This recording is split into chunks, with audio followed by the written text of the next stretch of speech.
ਅਗਮ ਅਗੋਚਰ ਸਚ ਸਾਹਿਬ ਮੇਰਾ, ਨਾਨਕ ਬੋਲੇ ਬੁਲਾਇਆ ਤੇਰਾ। ਅਗਮ ਅਗੋਚਰ ਸਚ ਸਾਹਿਬ ਮੇਰਾ, ਨਾਨਕ ਬੋਲੇ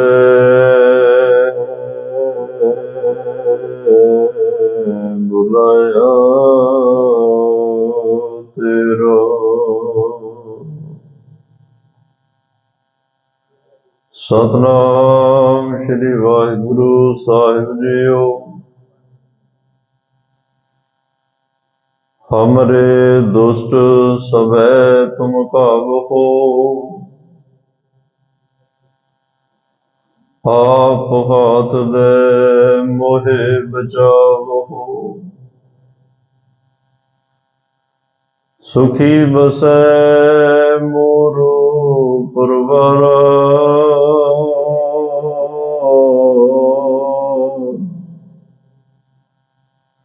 ਸੇਵਕ ਸਿੱਖ ਸਭੈ ਕਰਤਾਰਾ। ਹਮਰੇ ਦੁਸ਼ਟ ਸਭੈ ਤੁਮ ਕਾਹੋ, ਆਪ ਹਾਥ ਦੇ ਮੋਹਿ ਬਚਾਵੋ। ਸੁਖੀ ਬਸੈ ਮੋਰੋ ਪਰਵਾਰਾ, ਸੇਵਕ ਸਿੱਖ ਸਭੈ ਕਰਤਾਰਾ। ਵਾਹਿਗੁਰੂ ਜੀ ਕਾ ਖਾਲਸਾ, ਵਾਹਿਗੁਰੂ ਜੀ ਕੀ ਫਤਿਹ। ਪਰਮ ਸਤਿਕਾਰ ਤੇ ਸਨਮਾਨਿਓ ਚਵਰ ਛਤਰ ਤਖਤ ਦੇ ਮਾਲਕ, ਜੁਗੋ ਜੁਗ ਅਟਲ, ਸਰਬ ਸਾਂਝੀਵਾਲਤਾ ਦੇ ਪੈਗੰਬਰ, ਦੀਨ ਦੁਨੀਆ ਦੇ ਰਾਖੇ,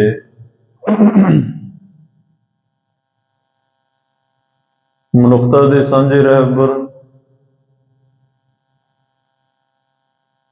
ਗੁਰਤਾ ਗੱਦੀ ਤੇ ਸੁਭਾਇਮਾਨ ਹਲਦ ਪਲਦ ਕੇ ਰੱਖਿਅਕ,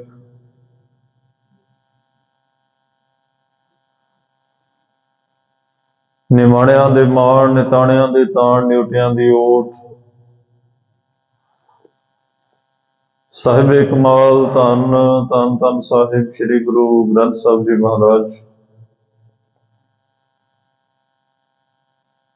ਸਤਿਗੁਰਾਂ ਦੀ ਅਪਾਰ ਕਿਰਪਾ ਬਖਸ਼ਿਸ਼ ਰਹਿਮਤ ਦਾ ਸਦਕਾ ਆਪ ਸਰਬੱਤ ਮਾਈ ਭਾਈ ਗੁਰਸਿੱਖ ਸੰਗਤ ਗੁਰਦੁਆਰਾ ਸਿੰਘ ਸ਼ਹੀਦਾਂ ਸੋਹਾਣਾ ਇਸ ਪਾਵਨ ਪਵਿੱਤਰ ਸਥਾਨ ਤੇ ਅੰਮ੍ਰਿਤ ਵੇਲੇ ਦੇ ਦੀਵਾਨਾਂ ਚ ਹਾਜ਼ਰੀਆਂ ਭਰ ਕੇ ਆਪਣਾ ਜੀਵਨ ਸਫਲ ਕਰ ਰਹੇ ਹੋ, ਵਡਭਾਗੇ ਹੋ। ਬਹੁਤ ਹੀ ਅਦਬ ਸਤਿਕਾਰ ਨਾਲ ਆਪ ਜੀਆਂ ਨੇ ਹਜ਼ੂਰੀ ਰਾਗੀ ਜਥੇ ਤੋਂ ਰਸ ਭਿੰਨਾ ਕੀਰਤਨ ਸਰਵਣ ਕੀਤਾ। ਉਪਰੰਤ ਸਤਿਗੁਰੂ ਪਾਤਸ਼ਾਹ ਨੇ ਮਹਾਨ ਬਖਸ਼ਿਸ਼ ਕੀਤੀ, ਪਾਵਨ ਪਵਿੱਤਰ ਗੁਰਬਾਣੀ ਦੀ ਕਥਾ, ਗੁਰਮਤਿ ਵਿਚਾਰਾਂ ਦੀ ਸਾਂਝ ਕਰਨ ਦਾ ਸਮਾਂ ਵੀ ਬਖਸ਼ਿਆ। ਆਓ ਇਸ ਮਿਲੇ ਹੋਏ ਸਮੇਂ ਨੂੰ ਸਤਿਗੁਰਾਂ ਦੀ ਮਹਿਮਾ ਗਾਇਨ ਕਰਕੇ, ਪਰਮਾਤਮਾ ਦੀਆਂ ਸਿਫਤਾਂ ਕਰਕੇ ਸਫਲ ਕਰੀਏ। ਗੁਰਮਤ ਸਿਧਾਂਤਾਂ ਨੂੰ ਸਮਝਣ ਦਾ ਯਤਨ ਕਰੀਏ। ਜੋ ਵੀ ਸਤਿਗੁਰੂ ਰੱਬੀ ਉਪਦੇਸ਼ ਸਾਨੂੰ ਸਾਰਿਆਂ ਨੂੰ ਸਾਡੇ ਆਤਮਿਕ ਭਲੇ ਲਈ ਬਖਸ਼ਿਸ਼ ਕਰ ਰਹੇ ਨੇ, ਉਸ ਉਪਦੇਸ਼ ਨੂੰ ਆਪਣੇ ਜੀਵਨ ਦਾ ਸ਼ਿੰਗਾਰ ਬਣਾਈਏ। ਆਪਣੇ ਜੀਵਨ ਨੂੰ ਗੁਰ ਕਹਿਆ ਸਾਕਾਰ ਕਮਾਵੋ ਵਾਲੇ ਰਸਤੇ ਤੇ ਤੋਰ ਕੇ, ਜਿੱਥੇ ਇਹ ਜੀਵਨ ਸਫਲ ਹੋਏਗਾ ਉੱਥੇ ਅਸੀਂ ਉਸ ਪਰਮਾਤਮਾ ਤੱਕ ਵੀ ਪਹੁੰਚ ਸਕੀਏ। ਧੰਨ ਧੰਨ ਸਾਹਿਬ ਸ੍ਰੀ ਗੁਰੂ ਗੋਬਿੰਦ ਸਿੰਘ ਸਾਹਿਬ ਪਾਤਸ਼ਾਹ जिन्हां दी महान रचना सतगुरां दे पावन मुखारबिंद तो उचारण की हुई श्री चौपाई साहब जी की पावन पवित्र बाणी, जिन्हों असी हर रोज तकरीबन 2 बार पढ़ते हैं। एक बार अमृत वेले दे नितनेम, दूसरी बार शाम नूं संध्या वेले सोदर दी बाणी विच। और बहुत जिग्यासु ऐसे ने जिहड़े दिन विच कई बार चौपाई साहब का पाठ करते। करना भी चाहिए, क्योंकि ये पावन बाणी रक्षा करने वाली है, दुष्टां का नाश करने वाली है, वैरियां का नाश करने वाली है, मन विचों काल का डर खत्म करने वाली है। और ये पावन बाणी एक बेनती है, एक अरदास है। जदों इस पावन बाणी का सेवक सिख जिग्यासू भावना नाल पाठ करदा है, शरदा नाल पाठ करदा है, तां एक किस्म की वो परमात्मा अगे अरदास कर रहा हुंदा है। क्योंकि ये बचन गुरु गोबिंद सिंह महाराज साहब की रचना ते आए, साडे नितनेम का हिस्सा बन गए। और कितनी ताकत होएगी इन्हां बचनां च। एक एक अक्षर बाणी का सर्व कला समर्थ है, शक्तिवान है, जीवन बदलने की ताकत रखता है। एक एक अखर तुरकी बाणी का टुटियां नूं परमात्मा नाल मिलाउण की समर्था रखता है। एक एक अखर इस इलाही बाणी का करोड़ां जन्मां दे पाप नाश करने की ताकत रखता है। पर जो साडा नितनेम का हिस्सा बन गई जिहड़ियां बाणियां, जिन्नी जिन्नी किसी विद्वान नूं समझ आउंदी है, आप अपनी बुद्ध है जेती मुताबक कोई लिखण का यतन करता है, कोई सुनाउण का यतन करता है। इन्हां पावन बाणियां दे अर्थ बोध तां चलो एक अलग चीज़ है,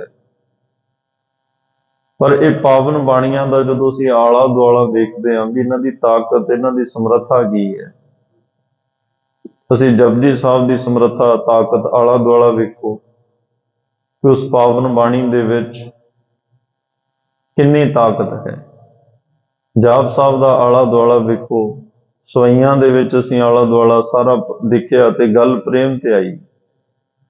जदों चौपाई साहब की रमता विच बेनतियां होईयां ते जां जिन्हां ने इस पावन पवित्र बाणी की महत्ता बारे दसिया, वो एक अपने आप विच अलग विषय ने। और जदों महत्ता का पता लगता है, उदों ना चाहते हुए भी इस पावन बाणी का पाठ करने नूं मन करता है।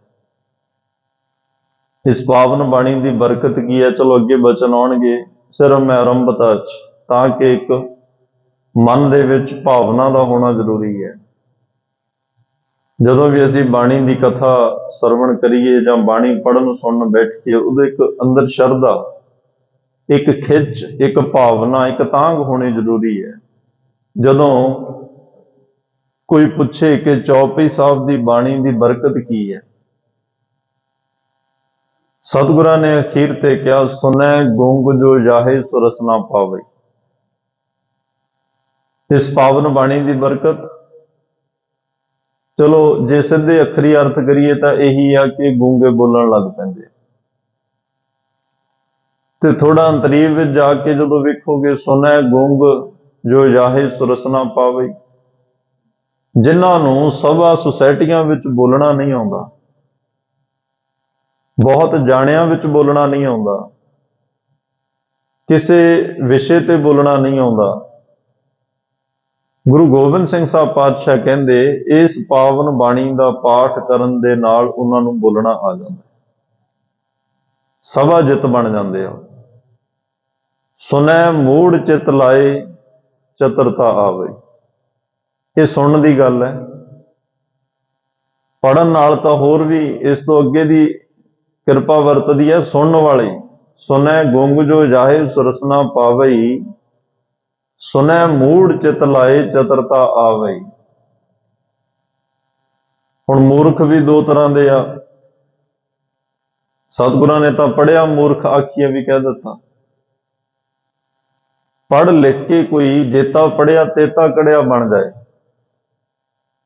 ਬਹੁਤੇ ਪੜ੍ਹੇ ਅਕਸਰ ਅਸੀਂ ਵੇਖਦੇ ਹਾਂ ਜਿਨ੍ਹਾਂ ਕੋਲੇ ਬਹੁਤੀਆਂ ਡਿਗਰੀਆਂ ਸਰਟੀਫਿਕੇਟ ਇਕੱਠੇ ਹੋ ਜਾਂਦੇ, ਉਹ ਰੱਬ ਤੇ ਵੀ ਤਰਕ ਕਰਦੇ ਆ,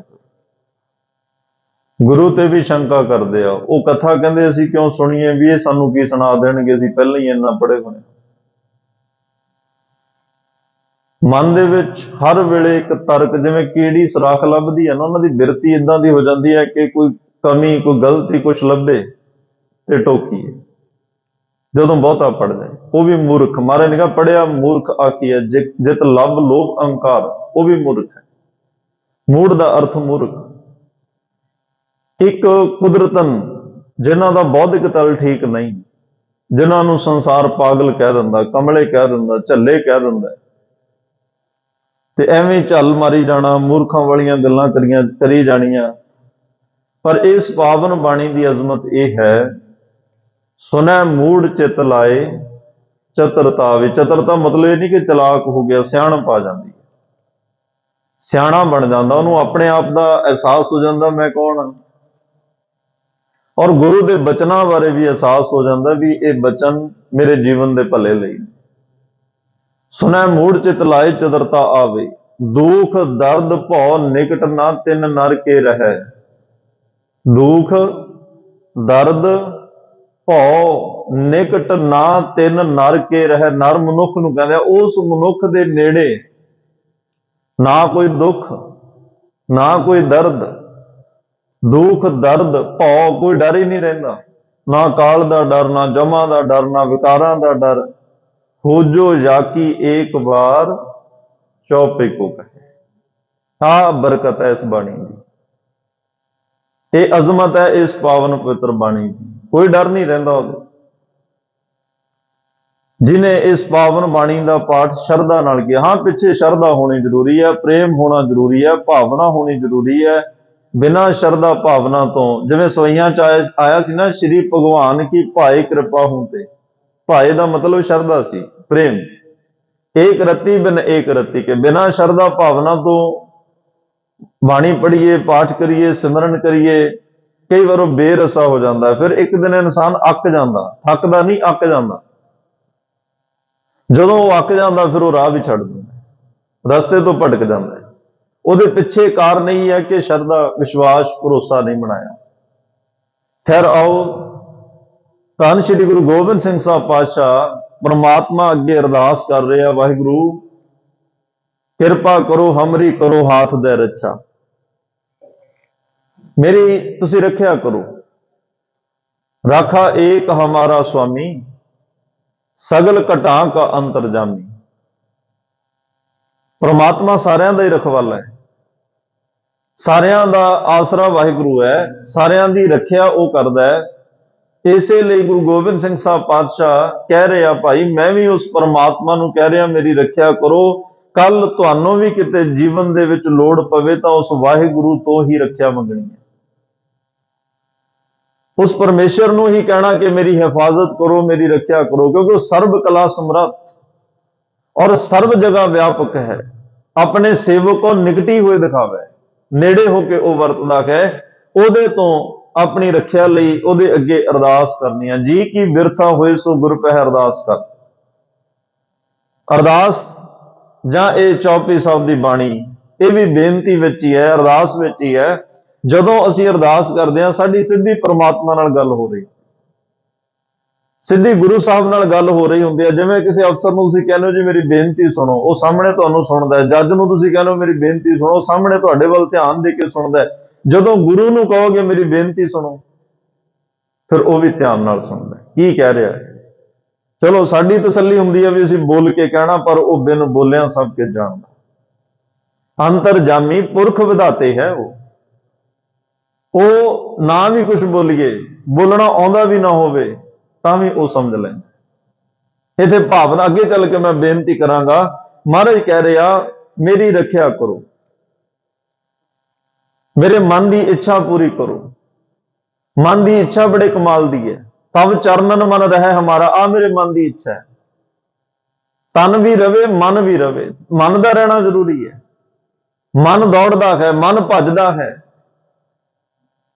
चित्त की इच्छा यह है कि मन तेरे चरणों में जुड़िया रहे। इसका मतलब जे चित्त विच उस परमात्मा नाल जुड़न की इच्छा, जिन्हों पातशाह ने कहा एक मन होए एक चित्त। चित्त ते मन का मतलब अलग अलग आ। जो चेते विच है वह मन विच भी होवे, जो मन विच आ वही चेते विच होवे। ये ना होवे चेते च कुछ होर होवे ते मन किते होर होवे। चित्त कह रहा कि परमात्मा के चरणों च मन रवे। जो मन रहन लग पिया, हुण चित्त पहले ही मंग रहा है। चित्त विच भी वह वस गया ते मन विच भी वह वस गया। तब चरणन मन रहे हमारा, अपना जान करो प्रतपारा। मैनू अपना समझ के, अपना दास समझ के, अपना सेवक समझ के, क्योंकि रब ने मैं अपना सुत तो ही नवाजा। गुरु गोबिंद सिंह महाराज ने कहा मैं अपना पुत्र बना के तेन भेजन लगा। जे अपना बनाया तो फिर हिफाजत भी तुसी करो, मेरी रखिया भी तुसी करनी आ। ते फिर परमात्मा ने कहा दसो केड़ी केड़ी गल तो रखिया, किस गल का डर है। महाराज साहब कह रहा हमरे दुष्ट सवै तुम कावो। जिन्ने भी दुष्ट ने, काबू का अर्थ है असीं जाप साहब च पढ़िया मार देना, नाश करने वाला। उन्हां सारियां नूं नाश करो। हमरे दुष्ट सवै तुम कावो, आप हाथ दे मोहे बचावो। अपना हाथ दे के, मैं सिर्फ अखरी अर्थ कर रहा, थोड़ा विस्तार अगे करांगे। महाराज साहब कह रहे हाथ दे के मेरी रखिया करो। परमात्मा के हत्थां विच किड्डी ताकत होएगी, जिहदे तो हथ रख दे महाराज कहते ताती वो ना लागे पार ब्रह्म शरनाई। चौगिरद हमारा राम कर दुख लगे ना भाई, जिहदे ते हथ रखे। कर हुक्म मस्तक हथ धर विचों मार कड्डियां बुराइयां। ਉਹਦੇ हत्थां 'ਚ ताकत वेखो कि नहीं। ते सतगुरु कहते आ आप हाथ दे मोहे बचावो। फिर क्या सुखी बसै मोरो परिवारा, मेरा परिवार सुखी बसे। केड़ा परिवार है वो अगे बेनती करा। सेवक सिख सदै करतारा। हे करतार वाहिगुरु परमात्मा, मेरा परिवार ने सेवक ते सिख, ये सारे सुखी वसदे रहन। मेरी कोई गल नहीं, पंथ वसे मैं उजड़ा मन चाहो कनेरा। मैनू अपनी कोई परवाह नहीं, मेरे सेवक ते सिख ये सुखी वसने चाहिए आ। तो सतगुरु पातशाह ने यह अरदास की। असल में जिहड़ा यह मनुखी जीवन है ना, ये विघन बहुत ने। यह अपने आप में ही एक इम्तिहान है। मनुखा जामा एक अपने आप में स्ट्रगल है, संघर्ष है। तो जो बंदे को एहसास होता है कि मैं कला ही ना किते रह जावां, इत्थे तां बड़े टोए टिब्बे ने आले दुआले, कदे विकारां दीयां खाइयां आ जांदियां, कदे हंकार दे टिब्बे आ जांदे आ। मैं तां दर थां थां ते ठोकरां खा रहा। जदों एक ते कथा सुनदा, जमां दी गल सुनदा है, विकारां दी गल सुनदा है, अवगुणां दी गल सुनदा है, लभ लोभ हंकार दी गल सुनदा है, उदों होर डर जांदा है किते मेरे नाल इदां ना हो जाए। जदों दुख सुख की व्याख्या सुनदा है, उदों मन डर जांदा है। इस तरह के डर विच फिर इहनूं लगदा मेरी रखिया करने वाला कोई होवे, मेरी हिफाजत करने वाला होवे, जिहड़ा मेरे अंग संग रवे। अंदरले दुश्मन दुष्टां तो भी बचावे, बाहरले दुष्ट दुश्मनां तो भी बचावे। बाहरले दुश्मनां की गल आपां अगे करांगे, पर इत्थे जिहड़े हमरे दुष्ट, हमरे क्या महाराज कहते मेरे दुष्ट, इत्थे हमरे दुष्ट कोई ये नहीं महाराज दे दुश्मन मुसलमान ने उस वेले औरंगजेब है, वजीर खान है, जां कोई पहाड़ी राजे जिहड़े घेरा पा के बैठे आ वो दुष्ट ने। नहीं, मुसलमान की तो गल ही नहीं। उत्थे तां सब तो पहला गुरु गोबिंद सिंह महाराज दे आउण दा पता किहनूं लगदा है? पीर भीखण शाह नूं। ते एक पासे फिर पीर बुद्धू शाह। मुसलमान तो नफरत नहीं ना, हमरे दुष्ट, दुष्ट मुसलमान नहीं है। एक दा अंदर जेड़े दुष्ट बैठे आ, मेरे अंदर चंगे गुणां नूं लुट रहे आ। दूसरे वो दुष्ट ने जेड़े थे गरीब मजलूम दबे कुचले लताड़े तिरस्कारे लोगों ते दिन रात जुल्म कर रहे आ, उन्हां नूं मारना है। क्योंकि धर्म चलावन संत उवारन दुष्ट सबन को ਮੂੰਹ ਲੋਪਾ ਮਾਰੇ, ਕਹਿੰਦੇ ਮੇਰੀ ਡਿਊਟੀ ਇਹ ਲੱਗੀ ਆ ਪ੍ਰਮਾਤਮਾ ਵੱਲੋਂ। ਪਰ ਇਹ ਸਾਰਾ ਕਾਰਜ ਤਾਂ ਹੀ ਹੋਣਾ ਹੈ ਜੇ ਪ੍ਰਮਾਤਮਾ ਤੁਸੀਂ ਨਾਲ ਅੰਗ ਸੰਗ ਰਹੋ। ਤੁਹਾਡੀ ਕਿਰਪਾ, ਤੁਹਾਡੀ ਅਜ਼ਮਤ, ਤੁਹਾਡਾ ਬਲ ਮਿਲੇਗਾ ਤਾਂ ਮੇਰੇ ਨਿਜ ਬਲ ਨੇ ਕੰਮ ਕਰਨਾ ਹੈ। ਮੈਂ ਆਪਣੇ ਬਲ ਬੂਤੇ ਦੇ ਉੱਪਰ ਕੁਝ ਨਹੀਂ ਕਰ ਸਕਦਾ। ਬੜੀਆਂ ਇੱਥੇ ਤਾਕਤਵਰ ਬਾਹਾਂ ਆਈਆਂ, ਤੇਰੇ ਬਲ ਤੋਂ ਬਿਨਾ ਉਹ ਬਾਹਾਂ ਜਿਹੜੀਆਂ ਨੇ ਉਹਨਾਂ ਦੇ ਜ਼ੋਰ ਖਤਮ ਹੋ ਗਏ, ਉਹ ਕਮਜ਼ੋਰ ਪੈ ਗਈਆਂ, ਉਹਨਾਂ ਦਾ ਬਣਿਆ ਹੀ ਕੁਝ ਨਹੀਂ। ਤੋ ਸਤਿਗੁਰੂ ਪਾਤਸ਼ਾਹ ਜਿਹੜੇ ਕਹਿ ਰਹੇ ਆ ਹਮਰੇ ਦੁੱਖ ਸਵੈ ਧਮਕਾਓ, ਇੱਥੇ ਮੁਸਲਮਾਨ ਜੇ ਇਕੱਲੇ ਅਸੀਂ ਗੁਰੂ ਨਾਨਕ ਸਾਹਿਬ ਮਹਾਰਾਜ ਦੇ ਜੀਵਨ ਵਿੱਚ ਵੀ ਵੇਖੀਏ ਕਿ ਕਿੰਨੇ ਮੁਸਲਮਾਨ ਗੁਰੂ ਨਾਨਕ ਸਾਹਿਬ ਦੇ ਪਿਆਰੇ ਨੇ। ਗੁਰੂ ਗੋਬਿੰਦ ਸਿੰਘ ਸਾਹਿਬ ਪਾਤਸ਼ਾਹ ਦੇ ਕਿੰਨੇ ਪਿਆਰੇ ਨੇ ਮੁਸਲਮਾਨ ਵੀਰ, ਜਿਹੜੇ ਪੂਜਾ ਕਰਦੇ ਆ, ਜਿਹੜੇ ਮੰਨਦੇ ਆ, ਆਪਣਾ ਪੀਰ ਮੰਨਦੇ ਆ। ਗਨੀ ਖਾਨ ਨਬੀ ਕਾ ਕੌਣ ਨੇ, ਨਸੀਰਾ ਕੌਣ ਹੈ? ਚਲੋ ਸੈਦ ਖਾਂ ਮਾਰਨ ਵਾਸਤੇ ਜਾ ਰਿਹਾ, ਮੈਂ ਗੁਰੂ ਗੋਬਿੰਦ ਸਿੰਘ ਦਾ ਸਿਰ ਵੱਢ ਕੇ ਲਿਆਉਣਾ, ਪਰ ਬਾਅਦ ਵਿੱਚ ਆਪਣਾ ਸਿਰ ਭੇਟ ਕਰਦਾ। ਐਡਾ ਵੱਡਾ ਮਹਾਬਲੀ ਯੋਧਾ ਉੱਥੇ ਫਿਰ ਫਕੀਰ ਬਣ ਕੇ ਰਹਿੰਦਾ, ਰੱਬ ਦੀ ਇਬਾਦਤ ਕਰਦਾ। ਜਿਹੜਾ ਗੁਰੂ ਗੋਬਿੰਦ ਸਿੰਘ ਸਾਹਿਬ ਦਾ ਸਿਰ ਵੱਢਣ ਗਿਆ, ਮੁਸਲਮਾਨ ਹੀ ਤਾਂ ਹੈ ਉਹ। ਮੁਸਲਮਾਨ ਕੋਈ ਮਾੜਾ ਸ਼ਬਦ ਨਹੀਂ, ਈਮਾਨ ਵਾਲੇ ਨੂੰ ਕਿਹਾ ਜਾਂਦਾ, ਜਿਹਦੇ ਕੋਲੇ ਈਮਾਨ ਹੋਵੇ, ਜਿਹਦੇ ਕੋਲ ਧਰਮ ਹੋਵੇ। ਜਿਹਦੇ ਕੋਲੇ ਧਰਮ ਨਹੀਂ, ਈਮਾਨ ਨਹੀਂ, ਉਹ ਬੇਈਮਾਨ ਹੈ। ਤੋ ਸਤਿਗੁਰੂ ਕਹਿ ਰਿਹਾ ਕਿ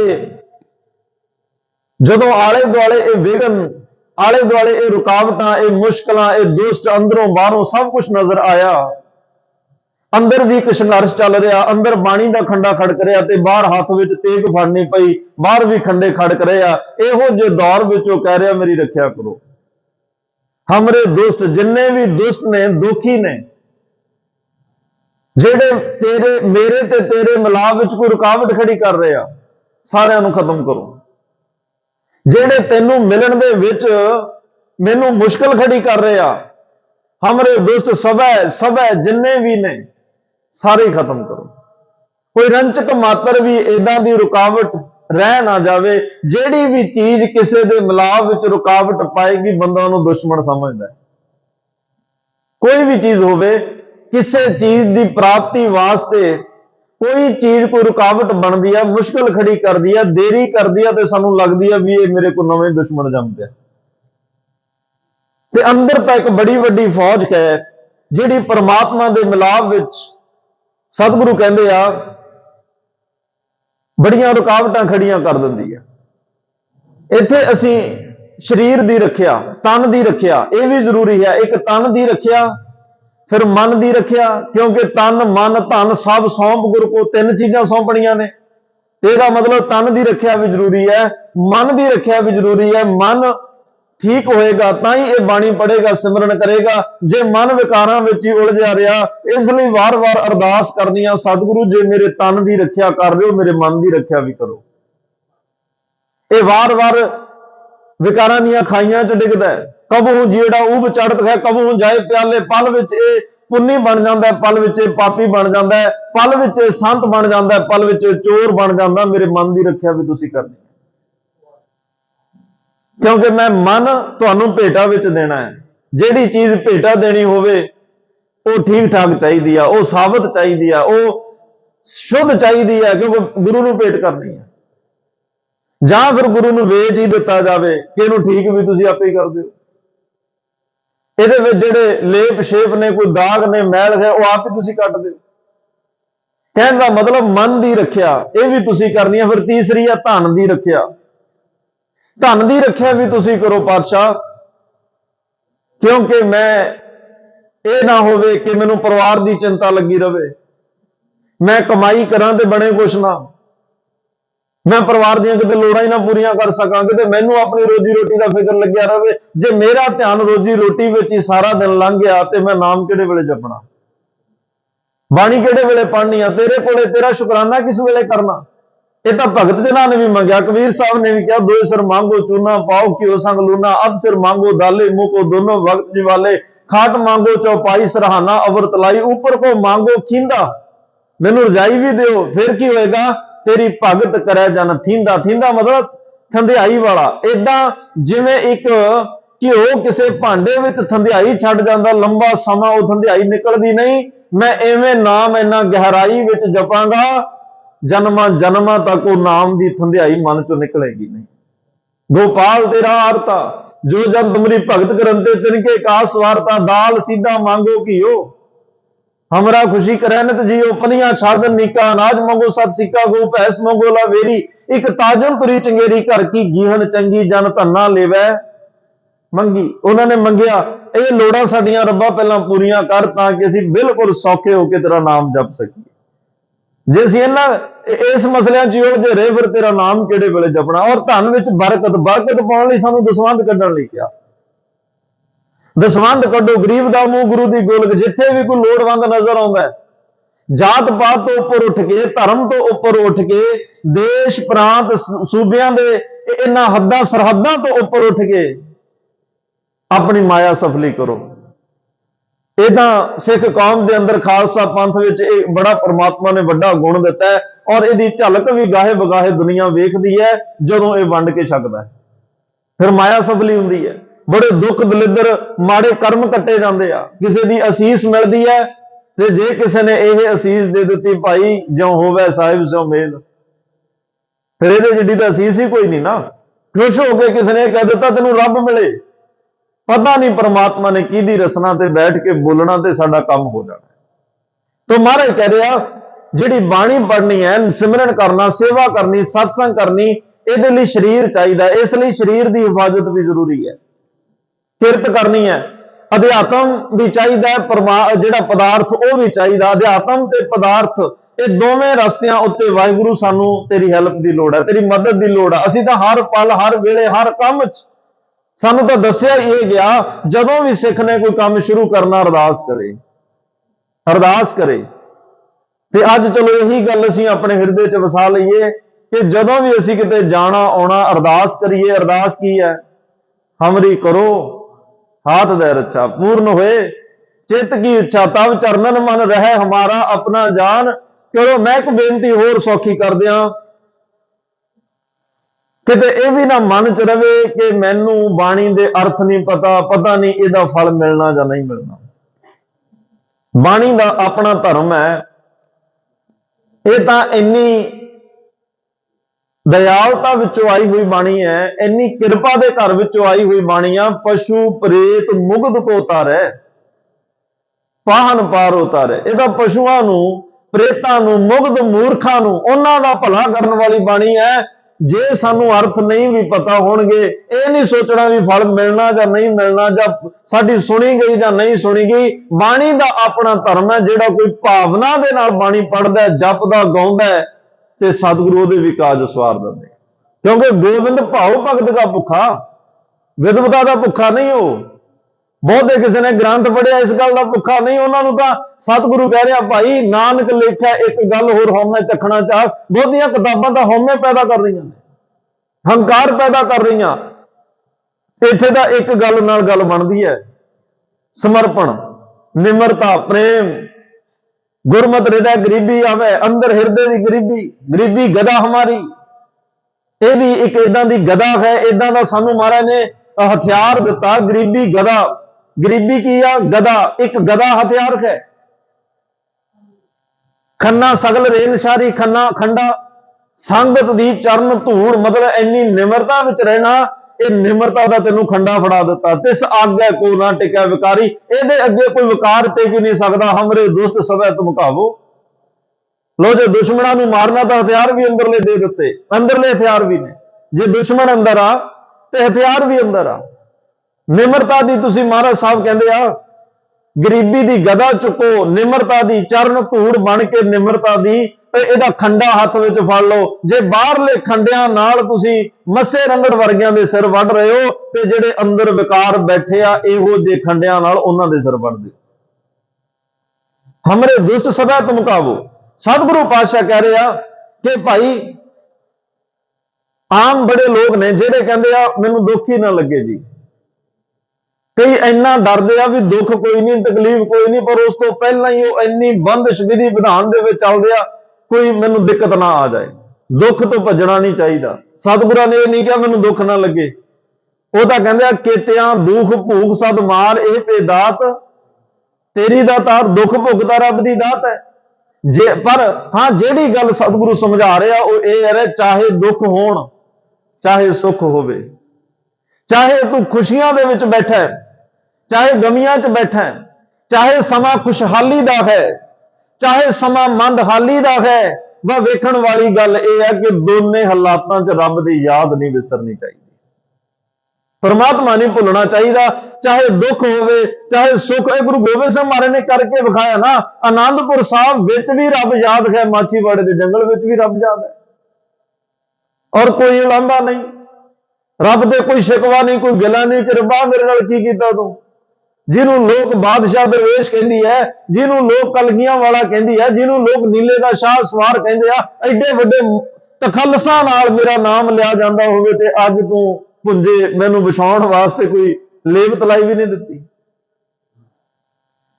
सतगुरु कहते हैं जे सुख दे तां तुझै आराधी, दुख भी तुझै ध्याई, जे भुख दे तां इत ही राजा, दुख विच सुख मनाई। बस तेरी याद होनी चाहिए आ, दुख होवे मैं तां भी तैनू ना भुल्लां, सुख होण तां भी ना तैनू भुल्लां, बस हर वेले तेरी याद बनी रहे। ये हालात तां बदलते रहंदे आ, बस हाल चढ़दी कला च रहना चाहिए।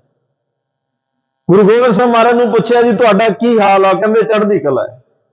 कोई आनंदपुर साहब च पुछ रहा, कहंदे चढ़दी कला है। जे सरसा ते आके पुछया महाराज की हाल है, कहंदे चढ़दी कला। चमकौर दी गढ़ी च पुछया की हाल है, कहंदे चढ़दी कला। जे माछीवाड़े के जंगल च पूछया भाई मान सिंह जी ने प्यारे दया महाराज ठीक हो, की हाल ने, कहंदे चढ़दी कला। बंदे दे असर जिहड़ा पैंदा वो हालातां दा पैंदा है। हालात माड़े होण जे पुछो की हाल हो, कहंदा पुछो ना कोई हाल नहीं। जे हालात चंगे आ की हाल हो, कहंदा चढ़दी कला। इत्थे हालात चंगे होण ते कला चढ़दी हो जाती है, ते जे हालात माड़े होण ते कला ढैंदी हो जाती है। वाहिगुरु गोबिंद सिंह पातशाह जी दे अंदर परमात्मा दा नाम वस गया, वो जे आनंदपुर साहब च सब कुछ बादशाही ठाठ च बैठा है, उत्थे भी चढ़दी कला, ते जदों सब कुछ गवा के सरबंस दानी बन के तुरया जा रहा, उहदी कला उदों भी चढ़दी है, ढैंदी कला नहीं। गुरमुख आत्मा दे अंदर जिथे रब दी याद, रब दा नाम टिक गया, सिमरन टिक गया, उन्होंने तो मारे कहते गुरमुख बुढ़े कदे नहीं, वो तो बुढ़ा ही नहीं हो सकता, वो कला किवें ढैंदी होएगी। उत्थे हर वेले चढ़दी कला का जिहड़ा मुजस्मा वो बनया रहिंदा है, चढ़दी कला का प्रतीक बनया रहिंदा, जिहदे अंदर परमात्मा की याद वस जाए। तो इसलिए अज गुरु साहब धन गुरु गोबिंद सिंह महाराज ने तिन्ने तरह की रखिया मंगी परमात्मा तो, तन करके, मन करके, धन करके, तिन्ने तरह की किया कि मेरी रखिया करो। तो हुण जिहड़ा भी सिख इस चौपई साहब की बाणी नूं पढ़ेगा वो भी तीन तरह की रखिया मंगेगा, तन करके, मन करके, धन करके। अंदरले दुष्टां नूं भी तुसीं मारना है, वाहिगुरू बाहरले दुश्मनां तो भी तुसीं बचाउणा है। जिहड़ा भी इस चौपई साहब की बाणी नूं पढ़ेगा वो अंदरले दुश्मनां नूं खत्म करन दी अरदास भी उहदी होएगी, ते बाहरले दुष्ट दुखियां नूं खत्म करन दी अरदास भी होएगी। तो सतगुरु कह रहा कि वाहिगुरू उस परमात्मा दे अगे जिहड़ी अरदास है ते वो वार-वार की जा रही है। ये चौपई साहब की जिहड़ी बाणी महाराज साहब ने पढ़ी, जिन्हां ने इस पावन बाणी नूं कमाया उन्हां नूं पता कि इस बाणी की अजमत की है। यह बाणी बहुता समा नहीं लाउंदी किसी का कारज सिद्ध करन लग्या, ते इहनूं तर्क वाले पासे नहीं ले जाना किते कोई, क्योंकि लाइव चल रहा बड़े इदां दे हुंदे आ भी शायद एक बाणी नूं बढ़ावा दे रहे भी बाकी बाणी इवें कार सिद्धि नहीं करदी, क्योंकि मन दे विच बड़ा कुछ चलदा ना, बड़ियां इदां दीयां गल्लां। तो चलो जिहड़ी बाणी चल रही है, जो इहदे बारे विद्वान बोल रहे आ, जो कह रहे आ, जो लिख रहे आ, जो सुना रहे आ, जां जिन्हां ने कमाया, मेरी हमेशा कोशिश हुंदी है जिन्हां कोल प्रैक्टिकल है, जिन्हां ने कमाया, कल्ला किताबां पढ़ के नहीं। क्योंकि कई गल्लां इहो जिहियां जदों किसी का गहराई विच मैਡੀਟੇਸ਼ਨ हुंदा है, ध्यान गहराई विच जुड़दा है, जिथों जिहड़ियां जिथों उत्थों जिहड़ियां गल्लां निकलदियां वो किताबां 'च नहीं लभदियां, वो कोशां विच नहीं लभदियां। बड़ियां कई बार किताबां छाण के वेखीदा ते जदों कोई बचन मैਡੀਟੇਸ਼ਨ जो कोई महापुरुष दसदा है वो नहीं किते नहीं हुंदे, पर वो बचन बिल्कुल सच हुंदे आ, क्योंकि उन्होंने कमाया होया। जदों कमाई हुई चीज दे विचों कुछ निकलदा है, उहदा अलग ही रस हुंदा है। जिन्हां ने इस पावन बाणी नूं कमाया, पढ़िया, जपिया, ध्याया, उन्हां नूं पुछ के वेखो भी ये बाणी किवें कारज रस करदी है। बड़ी जल्दी रिजल्ट आउंदा है। ਪਰ ਇੱਕ ਗੱਲ ਫੇਰ ਪਿੱਛੇ ਆਏਗੀ ਕਿ ਸ਼ਰਧਾ ਹੋਵੇ, ਭਾਵਨਾ ਹੋਵੇ, ਭਰੋਸਾ ਹੋਵੇ, ਗੁਰੂ ਤੇ ਅਟੁੱਟ ਵਿਸ਼ਵਾਸ ਹੋਵੇ, ਬੇਅਥਾਹ ਵਿਸ਼ਵਾਸ ਹੋਵੇ। ਜਿਸ ਭਾਵ ਦੇ ਵਿੱਚੋਂ ਮਹਾਰਾਜ ਸਾਹਿਬ ਨੇ ਬਾਣੀ ਉਚਾਰੀ, ਕੋਸ਼ਿਸ਼ ਕਰੋ ਕਿ ਉਸੇ ਭਾਵ ਦੇ ਵਿੱਚ ਇਹ ਬਾਣੀ ਨੂੰ ਪੜ੍ਹਿਆ ਜਾਵੇ। ਉਸ ਭਾਵ ਦੇ ਵਿੱਚ ਜਾ ਕੇ ਕਹੋ ਹਮਰੀ ਕਰੋ ਹਾਥ ਦੇ ਰੱਛਾ। ਜਿਸ ਭਾਵ ਦੇ ਵਿੱਚੋਂ ਇਹ ਬਾਣੀ ਆਈ, ਬਸ ਸਾਡਾ ਇਹ ਤਾਲਮੇਲ ਨਹੀਂ ਨਾ ਬਣ ਰਿਹਾ। ਜਿੱਥੋਂ ਜਿਸ ਭਾਵ 'ਚ ਬਾਣੀ ਆਉਂਦੀ ਆ ਉਸ ਭਾਵ 'ਚ ਅਸੀਂ ਪੜ੍ਹਦੇ ਨਹੀਂ। ਤਨ ਕਿਤੇ ਹੁੰਦਾ, ਮਨ ਕਿਤੇ ਹੁੰਦਾ, ਚਿੱਤ 'ਚ ਕੁਝ ਹੋਰ ਚੱਲ ਰਿਹਾ, ਬੁੱਧੀ ਕੋਈ ਹੋਰ ਨਿਰਣੇ ਕਰ ਲਈ ਹੈ ਤੇ ਮਨ ਚੜਿਆ ਦਸਵੇਂ ਆਕਾਸ਼, ਪਤਾ ਨਹੀਂ ਮਨ ਕਿੱਥੇ ਕਿੱਥੇ, ਮਨ ਪੰਖੀ ਪਏ ਉੱਡ ਉੱਡ ਦਹਿ ਇਹ ਦਸੇ ਦਿਸ਼ਾਵਾਂ ਦੀ ਸੈਰ ਕਰ ਰਿਹਾ ਹੁੰਦਾ ਤੇ ਨਾਲ 2400 ਦਾ ਪਾਠ ਵੀ ਚੱਲ ਰਿਹਾ। ਉੱਥੇ ਜਾ ਕੇ ਫਿਰ ਕਮੀ ਰਹਿ ਜਾਂਦੀ ਆ ਕਿ ਜੀ ਤੁਸੀਂ ਤਾਂ ਕਹਿ ਰਹੇ ਸੀ ਇਹ ਬਾਣੀ ਬੜੀ ਜਲਦੀ ਅਸਰ ਦਿਖਾਉਂਦੀ ਹੈ, ਸਾਨੂੰ ਤਾਂ ਬੜੇ ਮਹੀਨੇ ਤੇ ਸਾਲ ਹੋ ਗਏ ਪੜ੍ਹਦੇ ਆ। ਪਰ ਪੜ੍ਹਿਆ ਕਿਵੇਂ? ਇਹ ਆਪਣੇ ਆਪ, ਇਹ ਅਸੀਂ ਆਪਣੇ ਆਪ ਨੂੰ ਵੱਧ ਜਾਣਦੇ ਆ। ਤੇ ਜੇ ਨਹੀਂ ਪਤਾ ਲੱਗਦਾ ਫਿਰ ਗੁਰੂ ਤਾਂ ਜਾਣਦੇ ਹੀ ਆ ਨਾ, ਗੁਰੂ ਸਾਹਿਬ ਤਾਂ ਜਾਣਦੇ ਹੀ ਆ। ਗੁਰੂ ਸਾਹਿਬ ਅੱਗੇ ਅਰਦਾਸ ਕਰਕੇ ਪਾਤਸ਼ਾਹ ਬਸ ਇਹ ਪ੍ਰਵਾਨ ਹੋਵੇ, ਉਸ ਭਾਵ ਵਿੱਚ ਤੁਸੀਂ ਇਸ ਬਾਣੀ ਨੂੰ ਪੜ੍ਹਨ ਦਾ ਬਲ ਬਖਸ਼ੋ। ਇਹ ਤੁਹਾਨੂੰ ਪ੍ਰਵਾਨ ਹੋਵੇ। ਅਸੀਂ ਇਹ ਬਾਣੀ ਪੜ੍ਹਦੇ ਭੁੱਲ ਜਾਈਏ ਅਸੀਂ ਬੈਠੇ ਕਿੱਥੇ ਆ, ਸਮਾਂ ਯਾਦ ਨਾ ਰਵੇ, ਜਾਣਾ ਹੋਣਾ ਯਾਦ ਨਾ ਰਵੇ। ਇਸ ਭਾਵ 'ਚ ਜਦੋਂ ਬਾਣੀ ਕੋਈ ਪੜ੍ਹੇਗਾ ਤੇ ਇਹ ਪਾਵਨ ਬਾਣੀ ਭਾਈ ਚਲੋ ਕਾਰਜ ਸਿੱਧੀ, ਤਾਂ ਕੋਈ ਇਹਦੇ ਵਿੱਚ ਰੁਕਾਵਟ ਹੀ ਨਹੀਂ। ਸਤਿਗੁਰੂ ਸਾਰੇ ਕਾਰਜ ਮਨ ਪੂਰਨ ਹੋਏ ਚਿੱਤ ਕੀ ਇੱਛਾ, ਇੱਛਾਵਾਂ ਪੂਰੀ ਕਰਦੀ ਹੈ ਬਾਣੀ, ਕਾਰਜ ਰਾਸ ਕਰਦੀ ਹੈ ਇਹ ਬਾਣੀ। ਤੇ ਇਹ ਪਾਵਨ ਬਾਣੀ ਜਦੋਂ ਵਾਰ-ਵਾਰ ਕੋਈ ਪੜ੍ਹਦਾ ਹੈ, ਇਹ ਵਾਹਿਗੁਰੂ ਅੱਗੇ ਅਰਦਾਸ ਹੈ। ਕੋਈ ਅਰਦਾਸ ਕਰਦਾ ਇੱਕ ਦਿਨ ਵਾਹਿਗੁਰੂ ਦੇ ਨਾਲ ਮਿਲ ਜਾਂਦਾ ਹੈ। ਪਰ ਹੋਵੇ ਸ਼ਰਧਾ, ਭਰੋਸਾ ਹੋਵੇ ਤੇ ਅੰਦਰ ਜਿਹੜਾ ਹੈ ਉਹ ਤਰਕ ਨਹੀਂ ਆਉਣਾ ਚਾਹੀਦਾ। ਕਿਉਂਕਿ ਸਤਿਗੁਰੂ ਦੁਸ਼ਮਣਾਂ ਨੂੰ ਹਮਰੇ ਦੁਸ਼ਟ ਸਵੈ ਧਮਕਾਵੋ, ਇਹ ਬੇਨਤੀ ਕਰ ਰਿਹਾ ਕਿ ਜਿੰਨੇ ਮੇਰੇ ਦੁਸ਼ਮਣ ਨੇ ਵਾਹਿਗੁਰੂ, ਚਾਹੇ ਉਹ ਅੰਦਰ ਦੇ ਨੇ ਚਾਹੇ ਉਹ ਬਾਹਰ ਦੇ ਨੇ, ਰਕਸ਼ਾ ਕਰੋ। ਤੇ ਨਾਲ ਇਹ ਵੀ ਅੱਗੇ ਕਿਹਾ ਇਕੱਲੀ ਮੇਰੀ ਨਹੀਂ, ਸੁਖੀ ਵਸੈ ਮੋਰੋ ਪਰਿਵਾਰਾ, ਮੇਰਾ ਪਰਿਵਾਰ ਵੀ ਸੁਖੀ ਵਸੇ ਤੇ ਉਹਨਾਂ ਨੂੰ ਵੀ ਕੋਈ ਦਿੱਕਤ ਨਾ ਆਵੇ। ਉਹਨਾਂ ਦੁਸ਼ਟਾਂ, ਅੱਛਾ ਜਿੰਨੇ ਇਹ ਵਿਕਾਰ ਅਵਗੁਣ ਅੰਦਰ ਨੇ, ਹੁਣ ਗੱਲ ਅੰਦਰ ਦੀ ਚੱਲ ਰਹੀ ਹੈ, ਕਾਮ ਕੱਲਾ ਨਹੀਂ, ਇਹਦੇ ਪਿੱਛੇ ਬੜਾ ਵੱਡਾ ਪਰਿਵਾਰ ਹੈ। ਕ੍ਰੋਧ ਕੱਲਾ ਨਹੀਂ, ਇਹਦੇ ਪਿੱਛੇ ਵੀ ਬੜਾ ਵੱਡਾ ਪਰਿਵਾਰ ਹੈ। ਲੋਭ ਕੱਲਾ ਨਹੀਂ, ਇਹਦਾ ਵੀ ਬੜਾ ਵੱਡਾ ਪਰਿਵਾਰ ਹੈ। ਪਰ ਜਿਸ ਗੁਰੂ ਦੇ ਅਸੀਂ ਚਰਨਾਂ ਵਿੱਚ ਬੈਠੇ ਆ ਤੇ ਸਤਿਗੁਰੂ ਪਾਤਸ਼ਾਹ ਕਹਿੰਦੇ ਆ ਜਿਸ ਦਿਨ ਉਸ ਵਾਹਿਗੁਰੂ ਦੀ ਕਿਰਪਾ ਵਰਤਦੀ ਹੈ, ਪਰਮਾਤਮਾ ਦੀ ਕਿਰਪਾ ਵਰਤਦੀ ਹੈ। ਇੱਕ ਬਾਬਾ ਸੱਤਾ ਬਲਵੰਡ ਜੀ ਨੇ ਬਚਨ ਕਿਹਾ, ਚਲੋ ਇਹ ਬਚਨ ਤਾਂ ਜਦੋਂ ਇਹਨਾਂ ਦੇ ਅਰਥ ਨੇ, ਅਰਥ ਤਾਂ ਇਹ ਹੋਣਗੇ ਧੰਨ ਧੰਨ ਰਾਮਦਾਸ ਗੁਰ ਜਿਨ ਸਿਰਿਆ ਤਨੈ ਸਵਾਰਿਆ। ਗੁਰੂ ਰਾਮਦਾਸ ਤੁਸੀਂ ਧੰਨ ਹੋ, ਜਿਸ ਪਰਮਾਤਮਾ ਨੇ ਤੁਹਾਨੂੰ ਸਿਰਿਆ ਸਿਰਜਿਆ ਉਸੇ ਨੇ ਤੁਹਾਨੂੰ ਸਵਾਰਿਆ। ਪੂਰੀ ਹੋਈ ਕਰਾਮਾਤ ਆਪ ਸਿਰਜਣਹਾਰ ਹੈ ਧਾਰਿਆ। ਇੱਕ ਕਰਾਮਾਤ ਦਾ ਅਰਥ ਹੁੰਦਾ ਕਰਮ ਦੀ ਅਤ ਹੋ ਗਈ ਕਿ ਉਹ ਸਿਰਜਣਹਾਰ ਵਾਹਿਗੁਰੂ ਨੇ ਪੈਦਾ ਵੀ ਕੀਤਾ, ਤੁਹਾਨੂੰ ਸ਼ਿੰਗਾਰ ਵੀ ਦਿੱਤਾ, ਸਵਾਰ ਵੀ ਦਿੱਤਾ। ਨਹੀਂ ਤਾਂ ਬਣਾਉਂਦਾ ਕੋਈ ਹੋਰ ਹੈ, ਸਵਾਰ ਦਾ ਕੋਈ ਹੋਰ ਹੈ, ਸ਼ਿੰਗਾਰ ਦਾ ਕੋਈ ਹੋਰ ਹੈ। ਇੱਥੇ ਸਾਰਾ ਕੰਮ ਪਰਮਾਤਮਾ ਨੇ ਆਪ ਹੀ ਕੀਤਾ। ਤੇ ਨਾਲ ਫਿਰ ਇਹ ਵੀ ਕਹਿ ਦਿੱਤਾ ਵੀ ਗੁਰੂ ਰਾਮਦਾਸ ਪਾਤਸ਼ਾਹ ਭਾਈ ਐਸੇ ਗੁਰੂ ਨੇ, ਧੰਨ ਧੰਨ ਰਾਮਦਾਸ ਗੁਰ ਜਿਨ ਸਿਰਿਆ ਤਿਨੇ ਸਵਾਰਿਆ। ਜਿਹੜਾ ਗੁਰੂ ਹੈ ਨਾ, ਇਹ ਅਸਲ ਵਿੱਚ ਸਿੱਖ ਦੇ ਜੀਵਨ ਦੀ ਘਾਟ ਕੱਢਦਾ ਹੈ। ਗੁਰੂ ਤਾਂ ਪਹਿਲੀ ਇੱਟ ਤੋਂ, ਨੀਂਹ ਦੇ ਵਿੱਚ ਪਹਿਲੀ ਇੱਟ, ਜਿਹਨੂੰ ਨੀਂਹ ਪੱਥਰ ਤੁਸੀਂ ਕਹਿੰਦੇ ਹੋ, ਨੀਂਹ ਪੱਥਰ ਵੀ ਸਿੱਖ ਦੇ ਅੰਦਰ ਆਪ ਰੱਖਦਾ ਹੈ। ਔਰ ਤੁਹਾਨੂੰ ਯਾਦ ਹੋਏਗਾ ਸਿਆਣਿਓ, ਜੇ ਕੁਝ ਨਵਾਂ ਬਣਾਉਣਾ ਹੋਵੇ ਪੁਰਾਣਾ ਢਾਉਣਾ ਪੈਂਦਾ ਹੈ। ਪੁਰਾਣਾ ਢਏ ਬਿਨਾਂ ਨਵਾਂ ਬਣਦਾ ਹੀ ਨਹੀਂ। ਆਮ ਦੀ ਰਾਜਗੀਰ ਮਿਸਤਰੀ ਤੁਸੀਂ ਵੇਖਦੇ ਹੋ, ਕਈ ਵਾਰ ਉਹਨੂੰ ਸਾਬਤ ਨਵੀਂ ਇੱਟ ਵੀ ਤੋੜਨੀ ਪੈਂਦੀ ਹੈ। ਜੇ ਪੁੱਛੋ ਵੀ ਨਵੀਂ ਇੱਟ ਕਿਉਂ ਤੋੜਤੀ, ਉਹ ਕਹਿੰਦਾ ਸਿਰਾ ਬਾਹਰ ਨਿਕਲਦਾ ਸੀ, ਸੂਤ ਤੋਂ ਬਾਹਰ ਨਿਕਲਦੀ ਸੀ, ਇਹਨੂੰ ਸੋਹਣਾ ਬਣਾਉਣ ਲਈ ਮੈਨੂੰ ਤੋੜਨਾ ਹੀ ਪੈਣਾ ਸੀ। ਇੱਕ ਦਰਜੀ ਦੀ ਦੁਕਾਨ ਤੇ ਜਾ ਕੇ ਵੇਖਿਓ, ਜਿੰਨਾ ਮਰਜ਼ੀ ਮਹਿੰਗਾ ਕੱਪੜਾ ਦੇ ਦਿਓ, ਉਹਨੇ ਬੜਾ ਉਹਦੇ ਵਿੱਚੋਂ ਨਿੱਕੇ ਨਿੱਕੇ ਕੱਟ ਕੇ ਪੈਰਾਂ ਥੱਲੇ ਸਿੱਟ ਦੇਣਾ। ਜੇ ਪੁੱਛੋ ਬਈ ਇੰਨਾ ਮਹਿੰਗਾ ਕੱਪੜਾ ਤੂੰ ਨਿੱਕੇ ਨਿੱਕੇ ਟੁਕੜੇ ਕਿਉਂ ਕਰ ਦਿੱਤੇ, ਕਿੰਨੇ ਹਿੱਸਿਆਂ 'ਚ ਇਹਨੂੰ ਕੱਟ ਦਿੱਤਾ, ਤੇ ਆ ਜਿਹੜੀਆਂ ਲੀਰਾਂ ਥੱਲੇ ਟੋਟੇ ਟੋਟੇ, ਉਹ ਕਹਿੰਦਾ ਇੱਕ ਕਿਸੇ ਦੇ ਗਲ ਦਾ ਸ਼ਿੰਗਾਰ ਬਣਾਉਣ ਲਈ ਇਹ ਟੁਕੜੇ ਕਰਨੇ ਹੀ ਪੈਣੇ ਸੀ, ਇਹ ਮੈਨੂੰ ਟੋਟੇ ਕਰਨੇ ਹੀ ਪੈਣੇ ਸੀ ਤਾਂ ਕਿ ਕੁਛ ਇਹਦਾ ਬਣ ਸਕੇ। ਇਹ ਟੁਕੜਿਆਂ ਦੇ ਵਿੱਚੋਂ ਫਾਲਤੂ ਦਾ ਕੱਢ ਕੇ ਤੇ ਕੁਝ ਕੀਮਤੀ ਟੁਕੜਿਆਂ ਨੂੰ ਜੋੜ ਕੇ ਮੈਂ ਕਿਸੇ ਦੇ ਤਨ ਦਾ ਸ਼ਿੰਗਾਰ ਬਣਾਉਣਾ ਹੈ। ਜਦੋਂ ਸਿੱਖ ਗੁਰੂ ਕੋਲ ਆਉਂਦਾ ਹੈ, ਗੁਰੂ ਫਿਰ ਇਹਦੇ ਜੀਵਨ ਦੀ ਜਦੋਂ ਘਾਟ ਕੱਢਦਾ ਹੈ, ਜਦੋਂ ਇਹਨੂੰ ਨਵਾਂ ਬਣਾਉਂਦਾ, ਅੰਦਰੋਂ ਸਿਰਜਦਾ, ਜਿਹੜਾ ਇਹਦੇ ਅੰਦਰ ਬਣਿਆ ਹੁੰਦਾ ਪਹਿਲਾਂ ਉਹਨੂੰ ਢਾਉਂਦਾ। ਭਾਈ ਮੰਡ ਦੇ ਅੰਦਰੋਂ ਵੀ ਤਾਂ ਢਾਇਆ ਨਾ। ਬਾਬਾ ਲਹਿਣਾ ਜੀ ਦੇਵੀ ਦੇ ਚਾਲੇ ਜਾਂਦੇ ਆ, ਪਹਿਲਾਂ ਅੰਦਰੋਂ ਢਾਇਆ।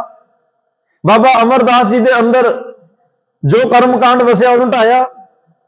ਢਾਉਣ ਤੋਂ ਬਾਅਦ ਫਿਰ ਇਸੇ ਕਰਕੇ ਤਾਂ ਕਦੇ 7 ਸਾਲ ਲੱਗਿਆ, ਕਦੇ 12 ਸਾਲ ਲੱਗਿਆ ਤੇ ਕਿਤੇ 22 ਸਾਲ ਵੀ ਲੱਗਿਆ। ਭਾਈ ਬਹਿਲੋ, ਭਾਈ ਲੰਗਾ, ਇਹ ਸਾਰਿਆਂ ਦੇ ਅੰਦਰ ਕੁਛ ਨਾ ਕੁਛ ਬਣਿਆ ਸੀ। ਸਤਿਗੁਰੂ ਕਹਿੰਦੇ ਭਾਈ ਪਹਿਲਾਂ ਮੈਨੂੰ ਉਹ ਤੋੜਨਾ ਪਏਗਾ, ਉਹ ਢਾਉਣਾ ਪਏਗਾ, ਕਿਉਂਕਿ ਗੁਰੂ ਭੰਨਣ ਘੜਨ ਸਮਰੱਥ, ਗੁਰੂ ਇਹ ਸਮਰੱਥ ਆ, ਭੰਨਣ 'ਚ ਵੀ ਸਮਰੱਥ ਹੈ ਤੇ ਘੜਨ ਵਿੱਚ, ਨਵਾਂ ਬਣਾਉਣ ਵਿੱਚ ਵੀ ਸਮਰੱਥ ਹੈ, ਪਰ ਉਹਨੂੰ ਭੰਨਣਾ ਪੈਂਦਾ ਹੈ। ਕਿਉਂਕਿ ਇੱਥੇ ਅਸੀਂ ਆਪ ਵੀ ਬੜਾ ਕੁਝ ਬਣੇ ਬੈਠੇ ਆ ਨਾ, ਆਪਣੇ ਆਪ ਨੂੰ ਆਪ ਹੀ ਸ਼ਾਬਾਸ਼ ਦੇ ਰਹੇ ਹਾਂ, ਆਪਣੇ ਮੋਢੇ ਨੂੰ ਆਪ ਹੀ ਪਲੋਸੀ ਜਾ ਰਹੇ ਹਾਂ ਵੀ ਮੈਂ ਬੜਾ ਚੰਗਾ, ਮੈਂ ਬੜਾ ਵਧੀਆ ਬਣ ਗਿਆ।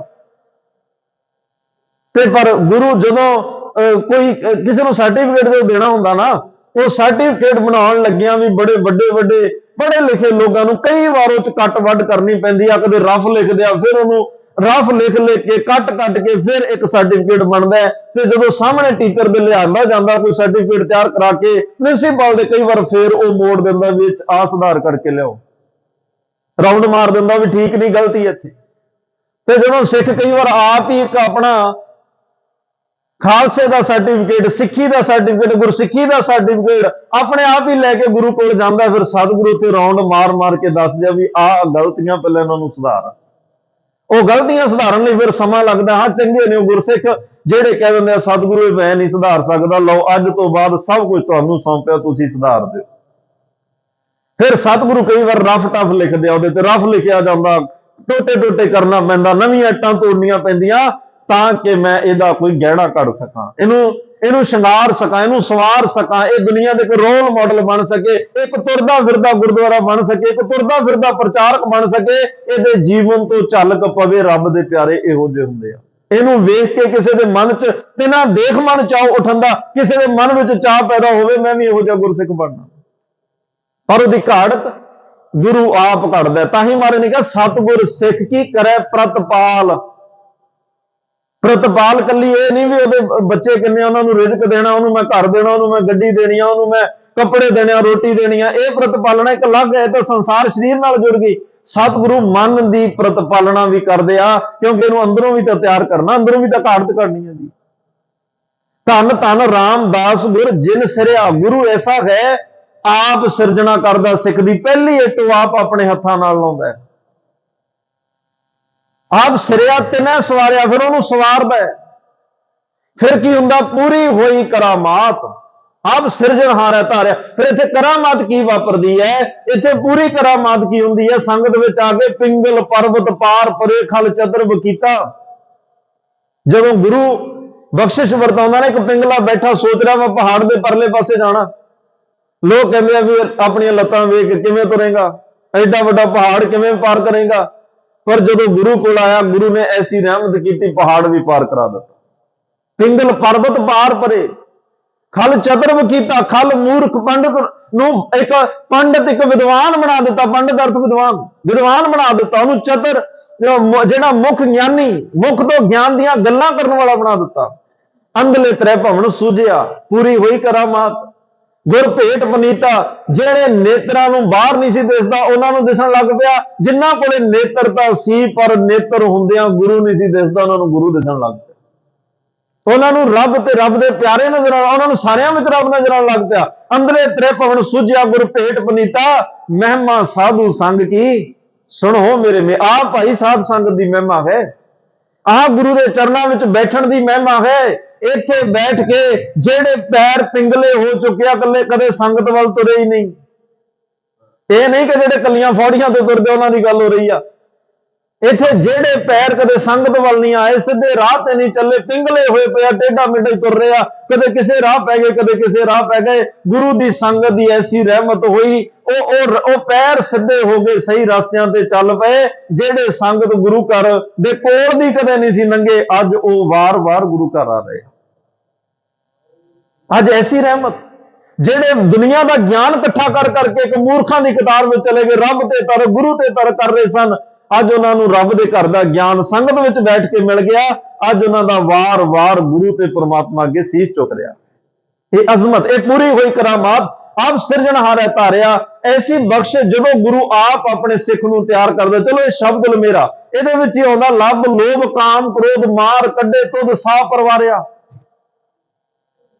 ਜਦੋਂ ਗੁਰੂ ਬਖਸ਼ਿਸ਼ ਕਰਦਾ, ਜਿਹਨੂੰ ਮਹਾਰਾਜ ਕਹਿੰਦਾ ਹਮਰੇ ਦੁਸ਼ਟ ਸਵੈ ਤੁਮ ਘਾਵੋ, ਗੁਰੂ ਜਦੋਂ ਅਜ਼ਮਤ ਵਰਤਾਉਂਦਾ ਹੈ, ਕਿਰਪਾ ਵਰਤਾਉਂਦਾ, ਕਰ ਹੁਕਮ ਮਸਤਕ ਹੱਥ ਧਰ ਵਿੱਚੋਂ ਮਾਰ ਕੱਢੀਆਂ ਬੁਰਾਈਆਂ, ਲੱਭ ਲੋਭ ਕਾਮ ਕ੍ਰੋਧ ਮੋਹ ਮਾਰ ਕੱਢੇ ਤੁਧ ਸਾਹ ਪਰਵਾਰਿਆ। ਸਾਹ ਪਰਵਾਰਿਆ, ਇਹ ਪਰਿਵਾਰਾਂ ਸਮੇਤ ਸੀ ਅੰਦਰ, ਬੜੀ ਵੱਡੀ ਫੌਜ, ਬੜੇ ਵੱਡੇ ਪਰਿਵਾਰ ਸੀ ਇਹਨਾਂ ਦੇ, ਪਰ ਗੁਰੂ ਨੇ ਅੱਜ ਸਿਰ ਤੇ ਹੱਥ ਰੱਖਿਆ, ਪਰਿਵਾਰਾਂ ਸਮੇਤ ਮਾਰ ਕੇ ਬਾਹਰ ਕੱਢ ਦਿੱਤੇ।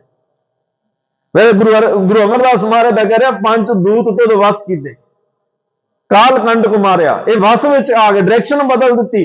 ਜਿਹੜੇ ਤੰਗ ਕਰਦੇ ਸੀ ਉਹ ਮਾਰ ਕੇ ਬਾਹਰ ਕੱਢੇ, ਜਿਹੜੇ ਗੁਰੂ ਦੇ ਕਹਿਣੇ ਵਿੱਚ ਆ ਗਏ ਉਹਨਾਂ ਨੂੰ ਰੱਖ ਲਿਆ, ਜਿਨ੍ਹਾਂ ਨੇ ਆਪਣੀ ਦਸ਼ਾ ਬਦਲ ਲਈ ਉਹਨਾਂ ਨੂੰ ਰੱਖ ਲਿਆ। ਤੇ ਐਸੀ ਸਤਿਗੁਰੂ ਪਾਤਸ਼ਾਹ ਨੇ ਰਹਿਮਤ ਕੀਤੀ। ਪਰ ਹਾਂ, ਭਾਵਨਾ ਵਿੱਚੋਂ ਭਾਈ ਇਹ ਬਾਣੀ ਪੜ੍ਹੀ ਜਾਵੇ ਤਾਂ ਜੇ ਤਰਕ ਆ ਗਿਆ ਨਾ, ਤਰਕ ਆ ਗਿਆ, ਐਵੇਂ ਨਹੀਂ। ਇਹ ਭਾਈ ਰਾਮ ਕੌਰ ਜੀ ਹੋਇਆ, ਬਾਬਾ ਬੁੱਢਾ ਸਾਹਿਬ ਦੀ ਵੰਸ਼, ਜਿਨ੍ਹਾਂ ਨੇ ਧੰਨ ਗੁਰੂ ਗੋਬਿੰਦ ਸਿੰਘ ਸਾਹਿਬ ਪਾਤਸ਼ਾਹ ਨੂੰ ਗੁਰਤਾ ਗੱਦੀ ਦੇਣ ਵੇਲੇ ਅਰਦਾਸ ਕੀਤੀ, ਤਿਲਕ ਲਾਇਆ, ਜੋ ਗੁਰਤਾ ਗੱਦੀ ਦੀ ਇੱਕ ਮਰਿਆਦਾ। ਕਿਉਂਕਿ ਬਾਬਾ ਬੁੱਢਾ ਸਾਹਿਬ ਦੇ ਪਰਿਵਾਰ ਵਿੱਚੋਂ ਇਹ ਰੀਤ ਚੱਲੀ ਆ ਰਹੀ। ਉਹਨਾਂ ਨੇ ਬ੍ਰਹਮ ਗਿਆਨੀ ਨੇ, ਉਹ ਇੱਕ ਦਿਨ ਮਨ 'ਚ ਸ਼ੰਕਾ ਹੁਣ ਕਿਸੇ ਵੇਲੇ ਵੀ ਆ ਸਕਦੀ ਹੈ, ਪਰ ਗੁਰੂ ਇੱਕ ਕੌਤਕ ਵਰਤਦਾ, ਉਹ ਕੌਤਕ ਜੁਗੋ ਜੁਗ ਅਟਲ ਹੋ ਜਾਂਦਾ ਹੈ ਤੇ ਪੂਰੀ ਮਾਨਵਤਾ ਲਈ ਉਪਦੇਸ਼ ਬਣ ਜਾਂਦਾ ਹੈ। ਵਰਤਦਾ ਇੱਕ ਨਾਲ ਹੈ, ਵਰਤਾਉਂਦੇ ਆ ਗੁਰੂ, ਕਿਉਂਕਿ ਘਾੜਤ ਘੜਨੀ ਆ। ਇੱਕ ਰੰਚਕ ਗੁਰੂ ਦੱਸ ਰਿਹਾ, ਭਾਈ ਇੰਨਾ ਕੁ ਨਿੱਕਾ ਖਿਆਲ ਵੀ ਮੈਨੂੰ ਪਤਾ ਲੱਗ ਜਾਂਦਾ ਹੈ, ਨਿੱਕੀ ਨਿੱਕੀ ਗੱਲ ਦਾ ਮੈਨੂੰ ਪਤਾ ਲੱਗ ਜਾਂਦਾ ਹੈ, ਔਰ ਨਿੱਕੀ ਨਿੱਕੀ ਗੱਲ ਕਈ ਵਾਰ ਰੁਕਾਵਟ ਵੱਡੀ ਖੜੀ ਕਰ ਦਿੰਦੀ ਹੈ। ਭਾਈ ਰਾਮ ਕੌਰ ਨੇ ਸੋਚਿਆ ਵੀ ਗੁਰੂ ਗੋਬਿੰਦ ਸਿੰਘ ਮਹਾਰਾਜ ਦੇਖੋ ਫੌਜਾਂ ਤਿਆਰ ਕਰ ਲਈਆਂ, ਹਾਥੀ ਘੋੜੇ ਆ ਗਏ, ਸ਼ਸਤਰ ਆ ਗਏ, ਜਵਾਨੀਆਂ ਭੇਟ ਕਰ ਰਹੇ ਆ ਸਿੱਖ, ਗੱਲਾਂ ਜੰਗਾਂ ਯੁੱਧਾਂ ਦੀਆਂ ਹੋ ਰਹੀਆਂ ਨੇ, ਹੁੱਲੇ ਮੱਲੇ ਕੱਢੇ ਜਾ ਰਹੇ, ਇੰਨਾ ਕੁਝ ਹੋ ਰਿਹਾ। ਤੇ ਸਤਿਗੁਰਾਂ ਦਾ ਸਰੀਰ ਬੜਾ ਦੁਬਲਾ ਪਤਲਾ ਹੈ, ਇੰਨੀਆਂ ਜੰਗਾਂ ਲੜਨਗੇ ਕਿਵੇਂ? ਤੇ ਇਹਨਾਂ ਨੂੰ ਆਪਾਂ ਪੁੱਛੀ, ਮਨ ਚ ਆ ਰਿਹਾ ਵੀ ਚਲੋ ਗੁਰੂ ਸਾਹਿਬ ਨੂੰ ਪੁੱਛਾਂਗੇ ਇਕੱਲੇ ਬੈਠਿਆਂ ਨੂੰ ਵੀ ਸਤਿਗੁਰੂ ਇੱਕ ਬੋਰੀ ਬਦਾਮਾਂ ਦੀ ਲਿਆ ਦਿਆਂ ਤੁਹਾਨੂੰ, ਚੰਗਾ ਸ਼ੁੱਧ ਪਿਓਰ ਦੇਸੀ ਘਿਓ ਮੰਗਾ ਦਈਏ ਤੁਹਾਨੂੰ, ਥੋੜੀ ਸਰੀਰ ਸਿਹਤ ਵੀ ਤਾਂ ਦਿਸੇ ਨਾ। ਤੁਸੀਂ ਐਡੇ ਵੱਡੇ ਜੰਗ ਲੜਨੇ ਆ, ਐਡੇ ਜੰਗ ਜੋ ਤੁਸੀਂ ਲੜਨੇ ਆ ਤੇ ਮਾੜੀ ਸਿਹਤ ਖੁਰਾਕ ਵੀ ਤਾਂ ਖਾਓ। ਹਲੇ ਇਹ ਮਨ ਚ ਖਿਆਲ, ਗੁਰੂ ਸਾਹਿਬ ਕੋਲ ਬੈਠਿਆ, ਦੇਖੋ ਤਾਰ ਖੜਕਦੀ ਕਿਵੇਂ ਹੈ। ਹਮਰੇ ਦੁਸ਼ਟ ਸਵੈ ਤੁਮ ਘਾਵੋ, ਅੰਦਰ ਨਿੱਕੇ ਨਿੱਕੇ ਦੋਖ ਬੜੇ ਵੱਡੇ ਦੁਸ਼ਮਣ ਬਣ ਜਾਂਦੇ ਆ। ਸਤਿਗੁਰਾਂ ਨੇ ਜਦੋਂ ਦੇਖਿਆ ਵੀ ਗੱਲ ਕੀ ਚੱਲ ਰਹੀ, ਮਾਰੇ ਮੁਸਕਰਾਏ, ਕਿਆ ਕੁਛ ਨਹੀਂ। ਭਾਈ ਰਾਮ ਕੌਰ ਜੀ ਸੋਚ ਰਹੇ ਆ, ਗੁਰੂ ਸਾਹਿਬ ਵੇਖ ਰਿਹਾ ਤੇ ਵੇਖ ਕੇ ਮੁਸਕਰਾਏ। ਤੇ ਇੱਕ ਸਿੱਖ ਨੂੰ ਕਿਹਾ ਵੀ ਅਸੀਂ ਬਾਹਰ ਜੰਗਲ ਬੇਲਿਆਂ ਜਾਣਾ, ਹਾਥੀ ਲੈ ਕੇ ਆਓ, ਹਾਥੀ ਲੈ ਕੇ ਆਓ। ਹਾਥੀ ਰਥ, ਜਿਹੜਾ ਹਾਥੀ ਚਲਾਉਣ ਵਾਲਾ, ਉਹਨੇ ਜਿਹੜਾ ਹਾਥੀ ਲਿਆਂਦਾ, ਮੁਹਾਵਤ ਸਿੱਖ ਜਿਹਦੀ ਡਿਊਟੀ ਆ ਹਾਥੀ ਨੂੰ ਤੋਰਨਾ, ਉਹ ਹਾਥੀ ਲਿਆ ਕੇ ਬਿਠਾਇਆ, ਫਿਰ ਵੀ ਬੜਾ ਉੱਚਾ ਹੈ। ਗੁਰੂ ਸਾਹਿਬ ਨੇ ਹੁਣ ਹਾਥੀ ਤੇ ਬੈਠਣਾ, ਪਰ ਕੌਤਕ ਕੀ ਹੋ ਰਿਹਾ ਹੈ। ਇੱਧਰ ਭਾਈ ਰਾਮ ਕੌਰ ਸੋਚ ਰਿਹਾ, ਮਹਾਰਾਜ ਦੀ ਸਿਹਤ ਐਡੀ ਨਹੀਂ ਜਿੱਡੀਆਂ ਜੰਗਾਂ ਲੜਨ ਦੀ ਗੱਲ ਹੋ ਰਹੀ ਹੈ। ਤੇ ਮਹਾਰਾਜ ਨੇ ਹੁਣ ਹਾਥੀ ਤੇ ਸਵਾਰੀ ਕਰਨੀ ਹੈ ਤੇ ਰਾਮ ਕੌਰ ਨੂੰ ਬੁਲਾਇਆ, ਭਾਈ ਰਾਮ ਕੌਰ ਜੀ ਤੁਸੀਂ ਕੋਲ ਆਓ, ਮੈਂ ਤੁਹਾਡਾ ਸਹਾਰਾ ਲੈ ਕੇ ਹਾਥੀ ਤੇ ਬਹਿਣਾ, ਤੁਹਾਡਾ ਸਹਾਰਾ ਲੈ ਕੇ ਹਾਥੀ ਤੇ। ਤੇ ਇਤਿਹਾਸ ਵਾਲੇ ਕਹਿੰਦੇ ਆ, ਮਹਾਰਾਜ ਸਾਹਿਬ ਨੇ ਜੋ 2 ਉਂਗਲਾਂ ਉਹਦੇ ਮੋਢੇ ਤੇ ਰੱਖੀਆਂ, 2 ਉਂਗਲਾਂ, ਸਰੀਰ ਦੂਰਾ ਹੋ ਗਿਆ, ਭਾਰ ਹੀ ਨਾ ਸਹਿਣ ਹੋਇਆ। ਤੇ ਮਹਾਰਾਜ ਸਾਹਿਬ ਬੋਲੇ ਕੀ ਉੱਥੇ, ਮਨ ਚ ਸਮਝ ਆ ਗਈ, ਉਹ ਮਨਾ ਜਿਹਨੂੰ ਤੂੰ ਕਹਿਣਾ ਵੀ ਬਾਹਾਂ ਚ ਬਾਲੇ ਦੇ ਬਹੁਤਾ ਚਾਹੀਦਾ ਨੇ, ਐਡੀਆਂ ਜੰਗਾਂ, ਐਡੀਆਂ 2 ਉਂਗਲਾਂ ਦਾ ਭਾਰ ਨਹੀਂ ਸਹਾਰਿਆ ਗਿਆ। ਮਹਾਰਾਜ ਕਹਿੰਦੇ ਰਾਮ ਕੌਰ ਜੀ ਹਜੇ ਤਾਂ 2 ਹੀ ਰੱਖੀਆਂ ਨੇ, ਜੇ ਕਹੋ ਤਾਂ 3 ਦੂਜੀਆਂ ਵੀ ਰੱਖਾਂ। ਕਹਿੰਦੇ ਨਹੀਂ ਪਾਤਸ਼ਾਹ, ਤਾਂ 2 ਦਾ ਭਾਰ ਹੀ ਨਹੀਂ ਸਹਿਣ ਹੁੰਦਾ, 3 ਕੀ? ਕਹਿੰਦੇ ਨਹੀਂ, ਇੱਥੇ ਬਾਣੀ ਦੇ ਖੰਡੇ ਖੜਕਦੇ ਆ, ਇੱਥੇ ਨਾਮ ਦੀ ਅੰਦਰ ਬਰਕਤ ਤਾਕਤ ਹੋਵੇ। ਇਹ ਜੰਗ ਵੀ ਤਾਂ ਲੜੇ ਜਾਂਦੇ ਆ ਜੇ ਅੰਦਰ ਬਾਣੀ ਨਹੀਂ, ਅੰਦਰ ਸਿਮਰਨ ਨਹੀਂ, ਅੰਦਰ ਰੱਬ ਦਾ ਧਿਆਨ ਨਹੀਂ, ਫਿਰ ਬਾਹਰ ਦਾ ਬਲ ਵੀ ਕਿਸੇ ਕੰਮ ਨਹੀਂ ਰਹਿੰਦਾ, ਬਾਹਰ ਦਾ ਬਲ ਵੀ ਕੋਈ ਕੰਮ ਨਹੀਂ ਰਹਿੰਦਾ। ਅੰਦਰ ਪ੍ਰਮਾਤਮਾ ਦੀ ਉਹ ਬਰਕਤ ਅਜ਼ਮਤ ਰਹਿਮਤ ਹੋਵੇ, ਫੇਰ ਹੀ ਸਤਿਗੁਰੂ ਪਾਤਸ਼ਾਹ ਕਹਿੰਦੇ ਨੇ ਇਹ ਅੰਦਰ ਉਸ ਵਾਹਿਗੁਰੂ ਦੀ ਰਹਿਮਤ ਵਰਤਦੀ ਹੈ ਤੇ ਰੱਬ ਦੇ ਦਿੱਤੇ ਹੋਏ ਬਲ ਨਾਲ ਸਾਡਾ ਆਪਣਾ ਬਲ ਕੰਮ ਕਰਦਾ ਹੈ। ਨਿੱਕਾ ਜਿਹਾ ਸ਼ੰਕਾ ਰੁਕਾਵਟ ਵੱਡੀ ਪਾ ਜਾਣੀ, ਪਰ ਸਤਿਗੁਰਾਂ ਨੇ ਕਹਿ ਦਿੱਤਾ ਸ਼ੰਕਾ ਭਾਵੇਂ ਛੋਟਾ ਹੋਵੇ ਭਾਵੇਂ ਵੱਡਾ, ਜਦੋਂ ਗੁਰੂ ਤੇ ਸ਼ੰਕਾ ਆ ਜਾਏ ਫਿਰ ਗੁਰੂ ਨੇ ਤਾਂ ਉਹਨੂੰ ਵੀ ਤੋੜਨਾ ਹੈ। ਕਈ ਵਾਰ ਡੇਲੀ ਵੇਖਿਆ ਨਾ, ਜਦੋਂ ਰਾਜਗੁਰੂ ਬਣਾਉਂਦੇ ਆ ਨਿੱਕੀਆਂ ਨਿੱਕੀਆਂ ਡੇਲੀਆਂ, ਇੱਕ ਤਾਂ ਅੱਧਾ ਰੋੜਾ ਹੁੰਦਾ, ਉਸ ਤੋਂ ਵੀ ਛੋਟੀ ਡੇਲੀ, ਤੇ ਜਦੋਂ ਰੋੜੀ ਪਾਈ ਜਾਂਦੀ ਹੈ ਤੇ ਉਸ ਤਾਂ ਬੜੇ ਨਿੱਕੇ ਨਿੱਕੇ ਵੀ ਬਰੀਕ ਬਰੀਕ ਹੁੰਦੇ ਆ, ਪਰ ਕੰਮ ਆਉਂਦੇ ਆ। ਸਤਿਗੁਰੂ ਬੜੀ ਬਰੀਕੀ ਨਾਲ ਭੰਨਦੇ ਆ ਪਹਿਲਾਂ, ਬਰੀਕੀ ਨਾਲ ਅੰਦਰੋਂ ਸਾਫ਼ ਕਰਦੇ ਆ। ਜਦੋਂ ਨੀਂਹ ਰੱਖਣੀ ਹੋਵੇ ਮਿਸਤਰੀ ਕਹਿੰਦਾ ਚੰਗੀ ਤਰ੍ਹਾਂ ਸਾਫ਼ ਕਰੋ, ਨੀਂਹ ਰੱਖਣੀ ਆ ਮੈਂ। ਤੇ ਗੁਰੂ ਜਦੋਂ ਸਿੱਖ ਦੇ ਜੀਵਨ ਨੂੰ ਘੜਦਾ ਆਪ ਸਾਫ਼ ਕਰਦਾ, ਅੰਦਰ ਕਿਤੇ ਕੁਝ ਰਹਿ ਨਾ ਜਾਵੇ, ਕੋਈ ਕਿਸੇ ਤਰ੍ਹਾਂ ਦੀ ਕੋਈ ਨਿੱਕੀ ਮੋਟੀ ਵੀ ਗੱਲ ਕਮੀ ਰਹਿ ਗਈ, ਸ਼ੰਕਾ ਰਹਿ ਗਈ, ਤੇ ਇਹ ਜਿਹੜਾ ਮਹਿਲ ਮੁਨਾਰਾ ਬਣਨਾ ਉਹ ਠੀਕ ਨਹੀਂ ਬਣੇਗਾ। ਮੈਂ ਇਹਦੀ ਘਾੜਤ ਕਰਨੀ ਹੈ। ਮੈਨੂੰ ਉਹੋ ਜਿਹਾ ਸਿੱਖ ਬਣਾਉਣਾ ਜਿਹੜਾ ਦੁਨੀਆ ਲਈ ਇੱਕ ਰੋਸ਼ਨ ਜਿਹੜਾ ਮਾਰਗਦਰਸ਼ਕ ਬਣੇ, ਤੇ ਇਹਨੂੰ ਵੇਖ ਕੇ ਹੋਰ ਵੀ ਰੱਬ ਦੇ ਨਾਲ ਜੁੜਨ। ਤੇ ਇਸ ਤਰੀਕੇ ਦੇ ਵਿੱਚ ਸਤਿਗੁਰੂ ਪਾਤਸ਼ਾਹ ਨੇ ਕਹਿੰਦੇ ਆ ਪਹਿਲਾਂ ਪੁਰਾਣਾ ਢਹਿੰਦਾ, ਫਿਰ ਸਤਿਗੁਰੂ ਨਵਾਂ ਜੀਵਨ ਬਣਾਉਂਦੇ ਆ। ਤੇ ਅੱਜ ਜਿਹੜੇ ਅੰਦਰ ਪੁਰਾਣਾ ਕੀ ਆ, ਅੰਦਰ ਮਨਮਤ ਅੰਦਰ ਕੋਈ ਵਸ ਗਈ, ਕਿਸੇ ਹੋਰ ਤੋਂ ਪ੍ਰਭਾਵਿਤ ਹੋ ਕੇ ਕਿਸੇ ਦਾ ਪ੍ਰਭਾਵ ਅੰਦਰ ਕਬੂਲ ਬੈਠੇ ਵੀ ਨਹੀਂ, ਚਲੋ ਠੀਕ ਆ ਗੁਰੂ ਘਰ ਜਾਂਦੇ ਆ ਵੀ ਠੀਕ ਹੈ, ਉੱਥੇ ਮੱਥਾ ਟੇਕਦੇ ਆ, ਚਲੋ ਇੱਥੇ ਵੀ ਟੇਕ ਲਓ, ਕੀ ਫਰਕ ਪੈਂਦਾ। ਏਦਾਂ ਜਦੋਂ ਮਨ ਵਿੱਚ ਬੜਾ ਕੁਝ ਚੱਲ ਪੈਂਦਾ, ਬੜੀਆਂ ਵਿਚਾਰਧਾਰਾਵਾਂ ਖੜੀਆਂ, ਫਿਰ ਉਹ ਸਤਿਗੁਰੂ ਤੋੜਦੇ ਆ। ਉਹਨੂੰ ਤੋੜਨ ਲਈ ਕਈ ਵਾਰ ਸਮਾਂ ਲੱਗ ਜਾਂਦਾ, ਉਹ ਟੁੱਟਦੀਆਂ ਨੇ, ਹੌਲੀ ਹੌਲੀ ਟੁੱਟਦੀਆਂ, ਫਿਰ ਉਹਦੇ ਤੋਂ ਫਿਰ ਨਵਾਂ ਮਹਿਲ ਜਿਹੜਾ ਸ਼ੁਰੂ ਹੁੰਦਾ ਹੈ।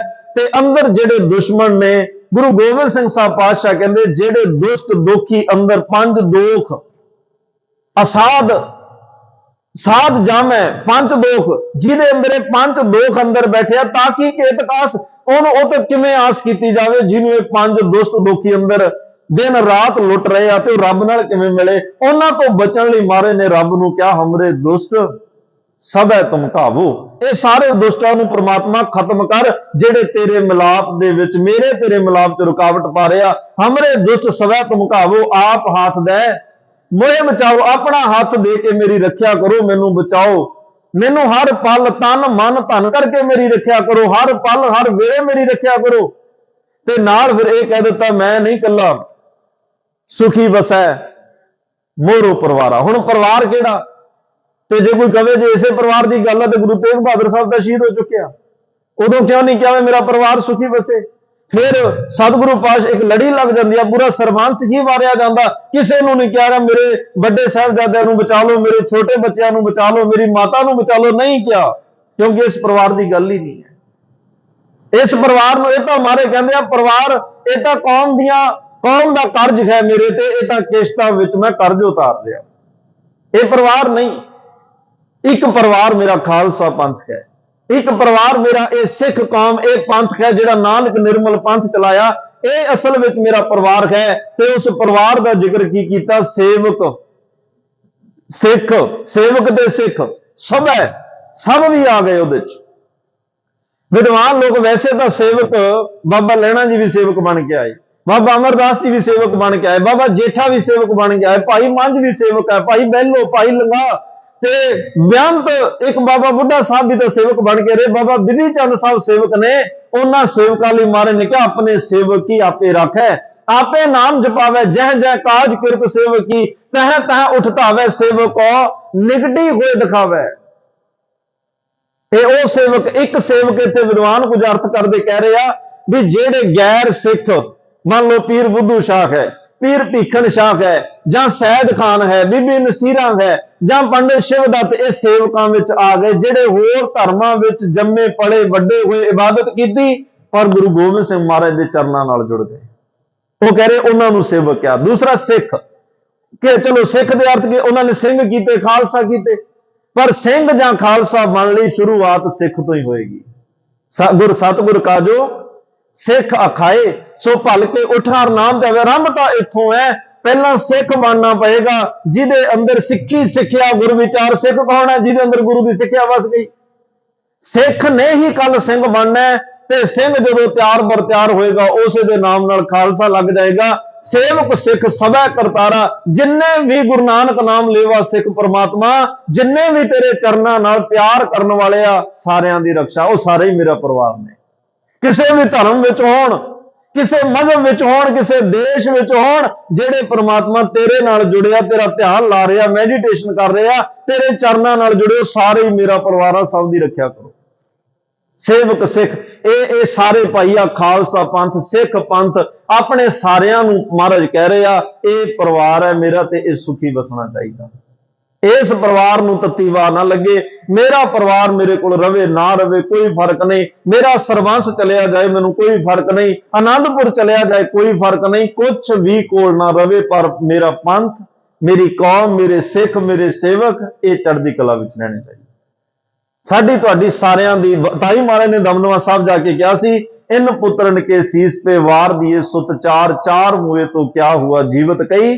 ਹਜ਼ਾਰਾਂ ਹੀ ਮੇਰੇ ਪੁੱਤਰ ਨੇ, ਹਜ਼ਾਰਾਂ ਹੀ ਮੇਰਾ ਪਰਿਵਾਰ ਹੀ ਬੈਠਾ ਸਾਹਮਣੇ। ਬਸ ਸਾਡੀ ਜ਼ਿੰਮੇਵਾਰੀ ਇੰਨੀ ਕੀ ਆ ਕਿ ਅਸੀਂ ਉਹਨਾਂ ਹਜ਼ਾਰਾਂ ਵਿੱਚ ਨਾਮ ਲਿਖਾਇਆ ਕਿ ਨਹੀਂ ਲਿਖਾਇਆ। ਅਸੀਂ ਇੰਨਾ ਕੀ ਵੇਖਣਾ ਹੈ ਕਿ ਅਸੀਂ ਉਹਨਾਂ ਹਜ਼ਾਰਾਂ 'ਚ ਸ਼ਾਮਲ ਹੋ ਗਏ ਕਿ ਨਹੀਂ ਹੋਏ। ਜੇ ਉਹਨਾਂ ਹਜ਼ਾਰਾਂ 'ਚ ਸ਼ਾਮਲ ਹੋਣਾ ਤਾਂ ਚਾਰਾਂ ਵਰਗੇ ਬਣਨਾ ਪਏਗਾ। ਜੇ ਚਾਰਾਂ ਵਰਗੇ ਕੰਮ ਨਾ ਕੀਤੇ ਫਿਰ ਹਜ਼ਾਰਾਂ ਵਿੱਚ ਨਾ ਨਹੀਂ ਆਉਣਾ। ਸਤਿਗੁਰੂ ਕਿਰਪਾ ਕਰਨ ਸਾਡੀ ਤੁਹਾਡੀ ਸਾਰਿਆਂ ਦੀ ਗੁਰੂ ਨਾਲ ਸਾਂਝ ਬਣੇ ਤੇ ਇਹ ਚੌਪਈ ਸਾਹਿਬ ਬਾਣੀ ਜਿਹੜੀ ਆ ਅਰਦਾਸ ਰੂਪ ਵਿੱਚ ਹਰ ਵੇਲੇ ਸਾਡੀ ਰਸਨਾ ਤੇ ਰਵੇ। ਹਰ ਵੇਲੇ ਉੱਠਦੇ ਬਹਿੰਦੇ ਇਸ ਪਾਵਨ ਬਾਣੀ ਦਾ ਅਸੀਂ ਪਾਠ ਜਾਪ ਕਰਦੇ ਰਹੀਏ, ਭਾਵਨਾ ਨਾਲ ਜਾਪ ਕਰੀਏ। ਜਿੱਥੇ ਸਾਡੇ ਕਾਰਜ ਰਾਸ ਹੋਣੇ ਆ ਉੱਥੇ ਸਾਡਾ ਪ੍ਰਮਾਤਮਾ ਨਾਲ ਮਿਲਾਪ ਵੀ ਹੋਏਗਾ। तमाम भुलां चुकां दी खिमा देहो सज्जन असीसड़ियां जो होवे। साहिब स्यों मेल आओ सारी संगत आनंद साहब की बाणी च रसना पवित्र करियो। फिर अरदास बेनती विच जुड़ांगे। आनंद साहिब रामकली महला तीजा। आनंद इक ओंकार सतगुर प्रसाद। आनंद भया मेरी माए सत